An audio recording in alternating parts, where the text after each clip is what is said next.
cannot believe you guys have never played a VCR game before. They were really popular in the...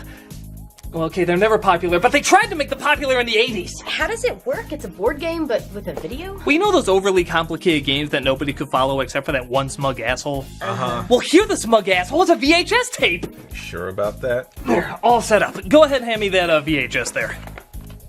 Wait, this isn't a game? It's Eragon. Came out in 2006. What? Impossible. Yeah, it's based on that book written by that 18-year-old that impressed people because it read like a book written by an 18-year-old. No.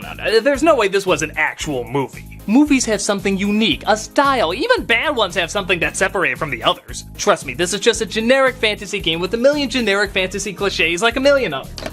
I don't know, Critic. I remember it being advertised and everything. Okay, look, I'll put it on to show you.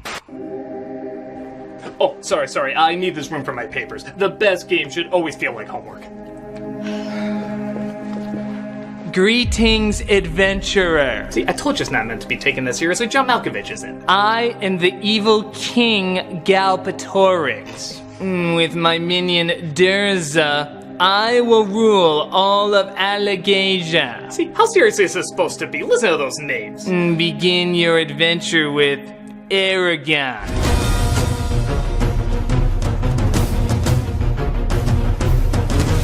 Yeah, even though it wasn't a big hit, Eragon still holds a place in people's memories. It's a story of swords and princesses and dragons and absolutely nothing else. Yeah, nothing really separates it from a million other fantasies and myths that you've heard a million times, to a point where it's kind of intriguing.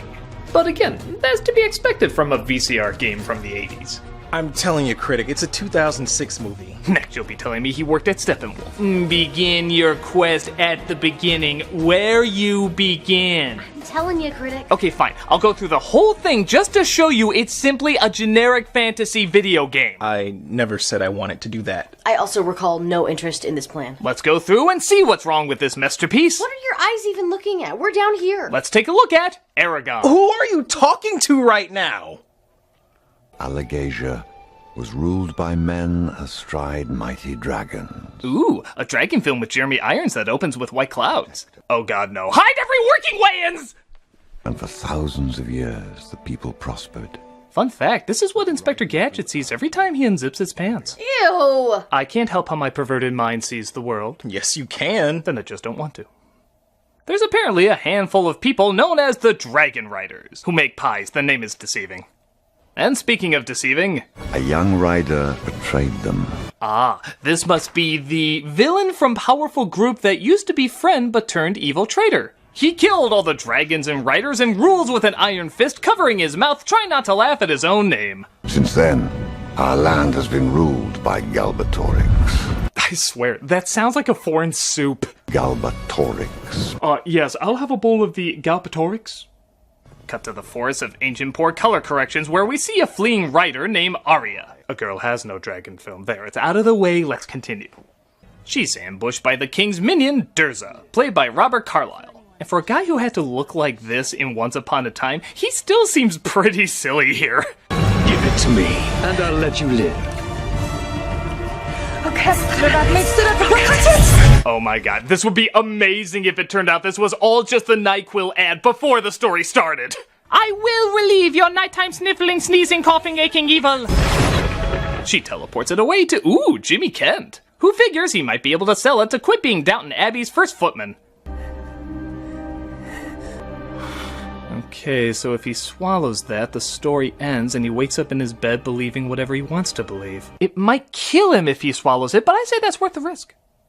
Actually, this is our title character, Eragon, played by Ed Spellers. The poor, good-looking farm boy who dreams of adventure. There, you see? What movie would be that bare minimum with its main character? Well, maybe there's other defining traits about him. There are no other defining traits about him. I'm really learning not to like this guy. It's John Malkovich, he's used to it.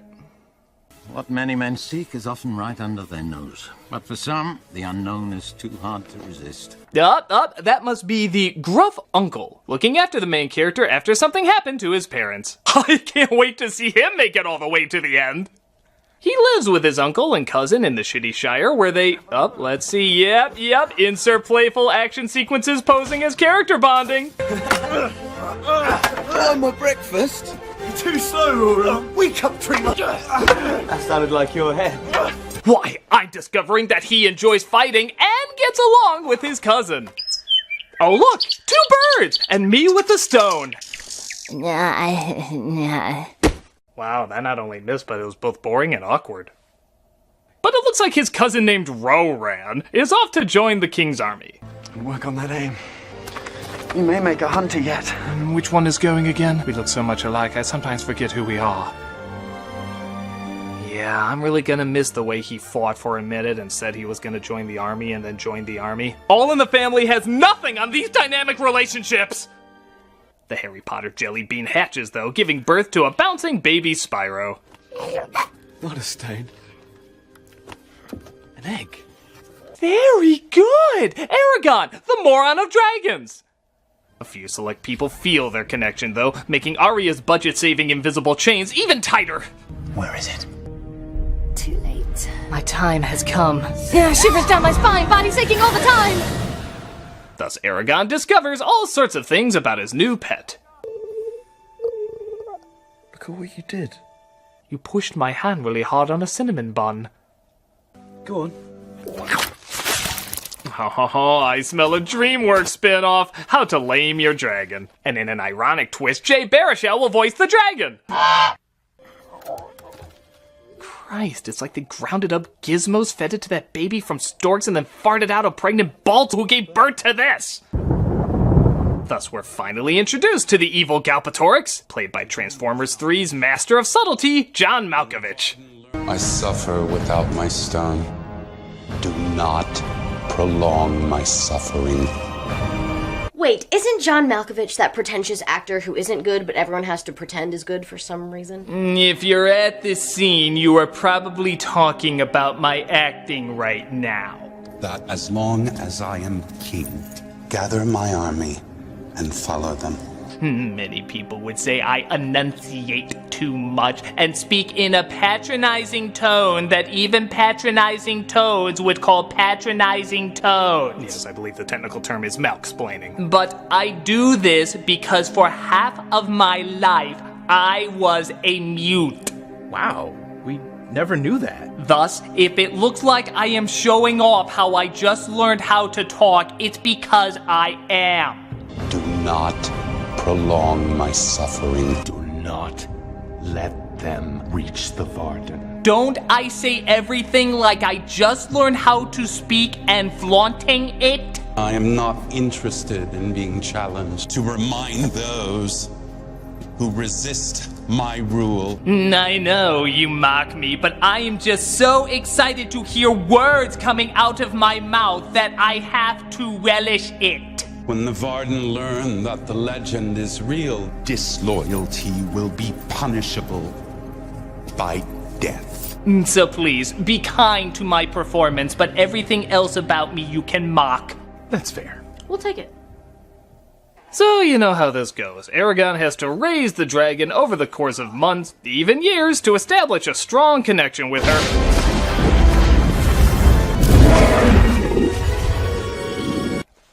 Or that. They grow up so fast, I guess. We can still go off the basic connection they started to establish when the dragon was younger. Rom was right, Eragon. The time of the Dragon Riders has come again. Done. This isn't gonna work. We now have Rachel Weisz playing the dragon, who calls herself Saphira, communicating telepathically with our hero. Why? First off, while there's usually nothing wrong with Rachel Weisz in general, wouldn't a Cate Blanchett or Helen Mirren or Angelica Houston or somebody with a more commanding voice make more sense? I keep expecting this voice to ask George of the Jungle to save her. I have waited 1,000 years to hear your thoughts. Second, their connection is surprisingly weakened once he can hear her. We had them originally connecting through silence, and that was working out fine. Granted, there wasn't a lot of time to it, but, you know, it was on the right track. Suddenly, out of nowhere, you go from a baby to a grown-up, so not only is that practically a different character, but now there's a different form of communication as well. So it disrupts the natural flow of their relationship. Third, and most importantly, she says nothing of importance throughout the entire film. Yeah, every once in a while she'll explain something in a sentence, but it's something he or one of the other characters easily could have explained. Even if you want to go the route of a mental bond, it would be made stronger if it was left open what and how she was saying it. We don't need it spoon-fed to us. Think of a timeless connection like Lassie. Almost the same setup, a boy and his pet. Would that be nearly as good if we could hear the dog's thoughts? Lassie, it's time for your vitamins. I do not wish to take the vitamins. They taste like horse meat and death. Lassie Martin, I'll give you the 3 to come out. My last name is Martin? What? 1. Who gives a dog a last name? 2. I will shit in your mouth while you sleep tonight. See what I mean? Okay, so she says he is meant to be her writer. He doesn't know what to think of all this, so he goes to Brom, an old merchant played by Jeremy Irons. Is it true? Yes, I will do any movie. Tell me about the dragons. Mind your corn. Till your fields. Ah, this must be the quirky old mentor. The teacher who used to be the thing the hero wants to be. You and the uncle should look into real estate. You got such long lives ahead of you! Speaking of which, Uncle Owen! I will be a Jedi. I mean a knight. I mean Spider-Man. I mean whatever the hell Link is. You did nothing to cause this. I'll kill you! I'm not going anywhere. Not until I bury him. There. Funeral fit for a king. I'll decorate him in 11 herbs and spices when we get back. Now get on that horse. Who are you? Ride now. Thank you, Mr. Ride Now. My uncle's Kentucky Fried funeral will not go forgotten. So our main character begins his quest. What was it? Actually, I don't know. I mean, things are set up. There's a bad king, he has a dragon, I guess bad men are after him, but in terms of what the actual goal of his quest is, if it's mentioned, it's not made very clear. This surprisingly is not super uncommon. For example, the world isn't very well defined. I mean, you see a shot from Avatar, you know you're on Pandora. You see a shot from Wizard of Oz, you know you're in Oz. This could be anywhere. Middle-earth, Fantasia, that Warcraft movie nobody saw? Nothing separates it as unique.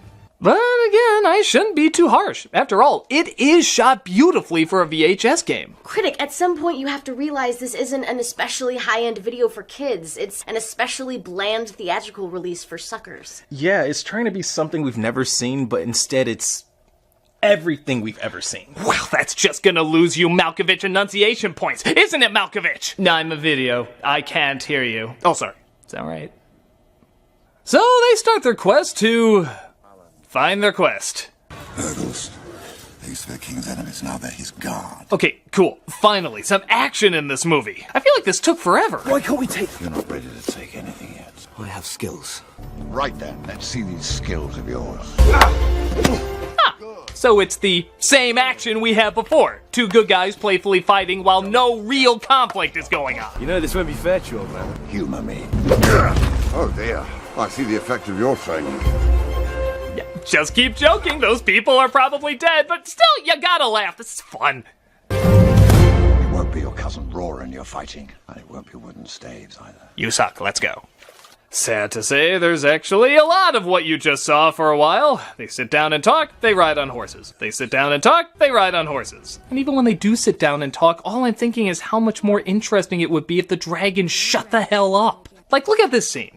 A dragon will only hatch if it feels the presence of its rider. What he says is true. A rider will live on if his dragon is killed. But if a rider dies... So does his dragon. Yeah, it's generic, it's nothing, it leaves no impact. Now, let's try that scene again, except take out the dialogue and see if not only do you get across what she was saying, but do you actually read even more into it. A dragon will only hatch if it feels the presence of its rider. A rider will live on if his dragon is killed. But if a rider dies...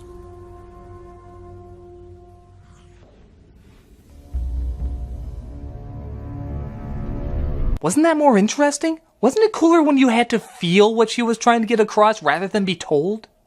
But don't worry, even when they do get to exciting scenes, they don't do them right. When they finally fight some soldiers, it's so dark and shaky you can't even make out what's going on. Eragon gets so ticked off, he lights up the scene through his goddamn will alone.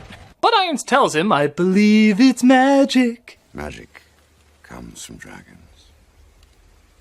It flows through the riders who command them. Nah, I'm just kidding. It's midichlorians.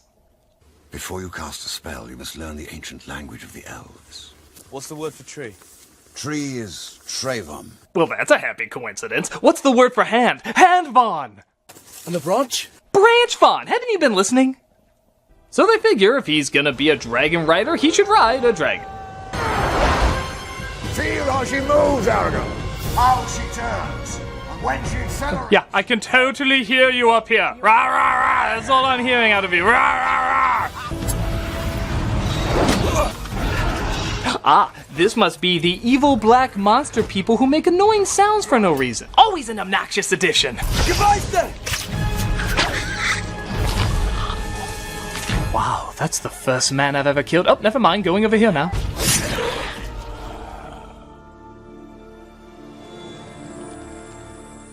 Effects by industrial lighting, come on! I thought we agreed not to lie to one another. Dragon Rider. Of course. Oh my god, will you shut up? I'd use the term show don't tell, but I'd rather replace them both with shut up! Shut up! Where's your dragon? She was murdered with this sword. That sword is a dragon killer. Oh, is that why he said it killed a dragon? You had nothing. And while she was trying to protect me, my dragon was killed. Better we than our riders. Again, watch the scene with the dialogue cut out. Instead of listening to her just repeating what's already been said, read her facial reactions. Dragon Rider. Where's your dragon? She was murdered with this sword. And while she was trying to protect me, my dragon was killed.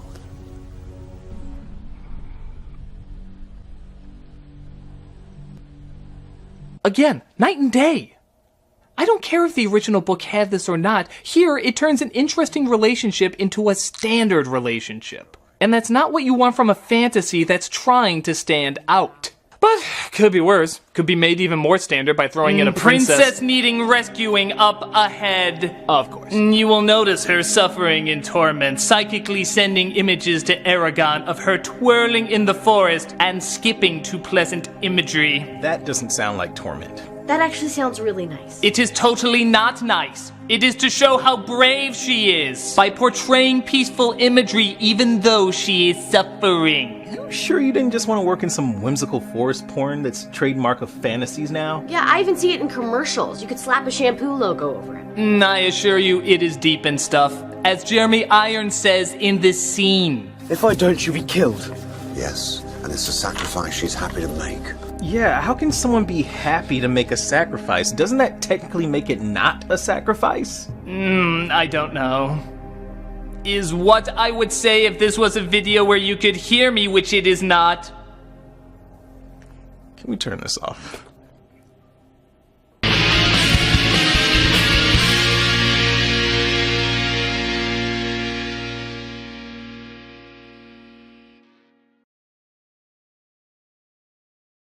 Hey, big news everybody, we're doing another theatrical premiere of one of our reviews, and it's in time for Nostalgia-ween.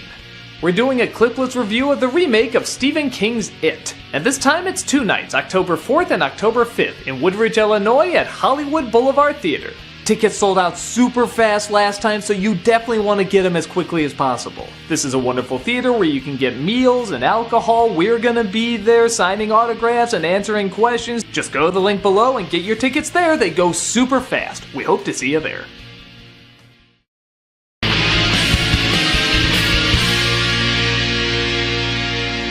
So Eragon journeys to rescue the princess and, oh Christ, even their castles are boring. Who designed that place? The guy who made Die Hard batteries? He sneaks in by wearing a robe so he can blend in with whatever the hell those were. World building!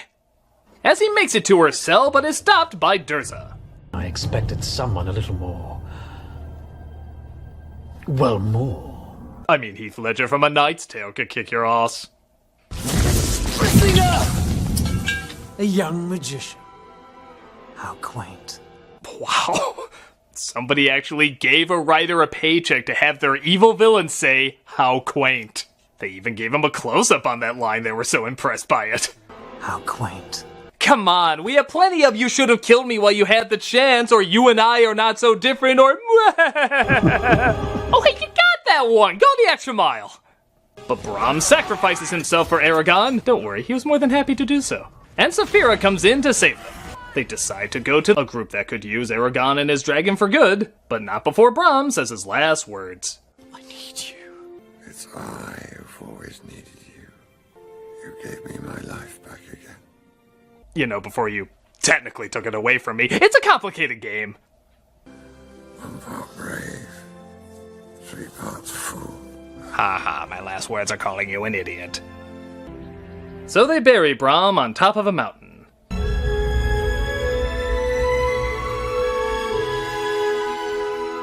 Oh, what? No monologue explaining why you're standing on 2 legs? No long-winded bullshit explaining what we already know? Come on, we can still have her blurting out the obvious. A hero has died. I am sad. Water is wet. Dirt is brown. My paycheck is plentiful. But it turns out someone's been following them, a young rebel named Murtog. I'm Murtog, and you need me, Dragon Rider. Thanks. But I'll be fine without you. Why would you turn him away? It looks like he helped you back at the castle. Hell, he's been following you without a dragon and somehow kept up. You have an injured princess with you and just lost a rider. There is literally no reason not to use him. Oh, this must be the young, possibly untrustworthy rogue trying to gain trust. Except there's nothing untrustworthy about him. Oh, wait, it's revealed he's the son of a traitor. Sorry, the script got these 2 pages backwards. Oh, this is the order it was meant to be in? Well, in that case, you're dumb. He is the son of Morzan, the traitor. Son doesn't choose his father. Nor explain who he is. Who are we talking about? He's a traitor. Okay, like he killed an entire army or took your turn at Call of Duty. What amount of judgment do we give to this? But things like emotional connections aren't important. We have to get to, let's see. Here we go. The bad guy giving his threatening speech to the, oh my god, what happened here? Tonight, we destroy the resistance! Aw, little Durza put on mommy's makeup all by himself. Annihilate! But the boy is mine. What was that? Didn't hear. You shouldn't whisper when you want a canyon full of men to hear you. I was hyped. Now I'm just trying to figure out what he said. Butt toys are fine? The evil armies do attack and Eragon gets ready to fight. Okay, not gonna lie. Dragon armor looks goddamn ridiculous. Why me? You choose a leader for his heart. Without fear, there cannot be courage. But when we are together... As you're talking, there's literally people being slaughtered. You really picked the wrong times not to fight. But they make their way down to Helm's Deep shit and try to fight off the armies. Let me out! Let me out of here! Let me... Boy, give that guy some credit. He's on fire and he's still doing his job. I will atone for whatever my father did. And I will rule my kingdom, or whatever it is I want to do. And I will something dragon. Our motivations are clear. But ugly Loki arrives and Eragon tries to finish him off. I expected more. Oh, much like your sword, that joke was full of iron. Good night, folks. Saphira is having trouble though, so Eragon tries to use his magic to save her. Sadly though, it looks like there's bad news. Saphira, some friends can't be replaced. Well, luckily some don't have to be. What a dick. Yeah, that's what you get for not stopping them from imprisoning me, you little asshole. Brom would be proud of you. So, what do we accomplish? An army fought, a princess saved, a dragon born, and yet I really don't know what this all was supposed to amount to. What arcs were supposed to have taken place here that I haven't seen done better in a million other unique fantasies? Will Arya at least bake him a cake? Did you know the people of the Varden already tell stories about you? Cliched stories with literally no surprises. Time moves quickly. Only yesterday you were a farm boy. Today you are a farm man. And just when it looks like it's all happily ever after...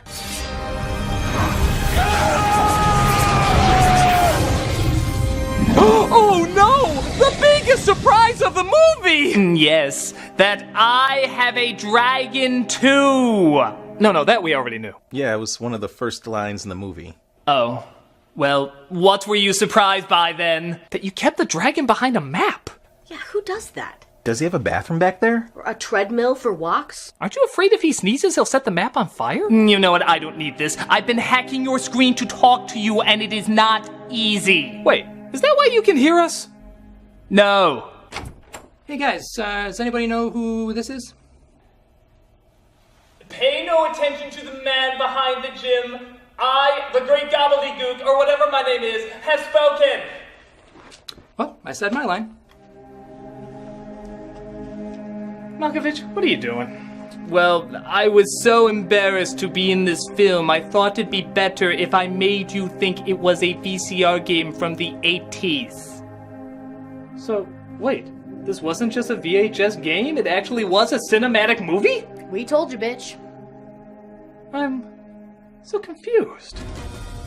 It's not like it's the worst movie. There's some pretty sights, and most of the actors do well. Most of them. It's clear there was effort put into this. But there's absolutely nothing new. How did a story and dialogue this by the numbers and so behind the times get made?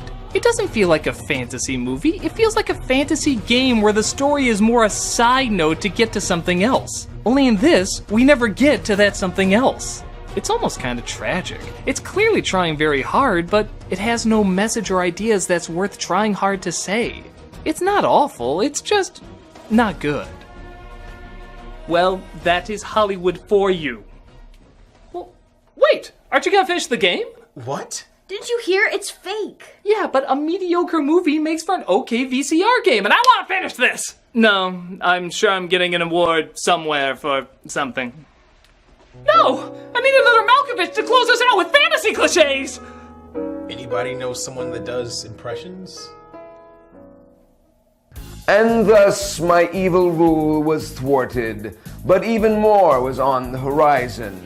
Like the prophecy of destiny, the romance between the rich girl and the poor boy who can't have her, finding the treasure of someone dead. You know, John Bailey, I don't think this is working. Maybe this is just lame. No, it's cool. I can do a face swap to look more like him.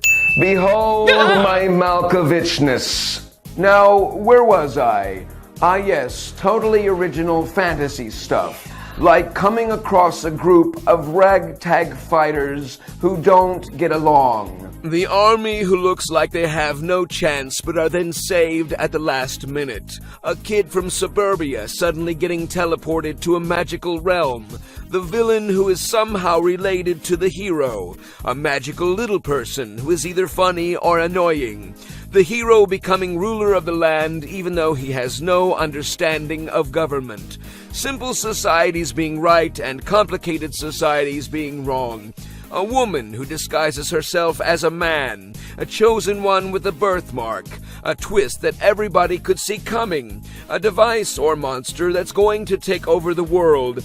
The pretty place with pretty people who are good and the ugly place with ugly people who are bad. Minions who are idiots. Sidekicks who are idiots. Something tiny that is actually very powerful. Don't read too deep into that unless you feel it makes it more epic. Hey guys? Guys, you still there? John Bailey slowly hung his head in shame and returned to his own YouTube channel.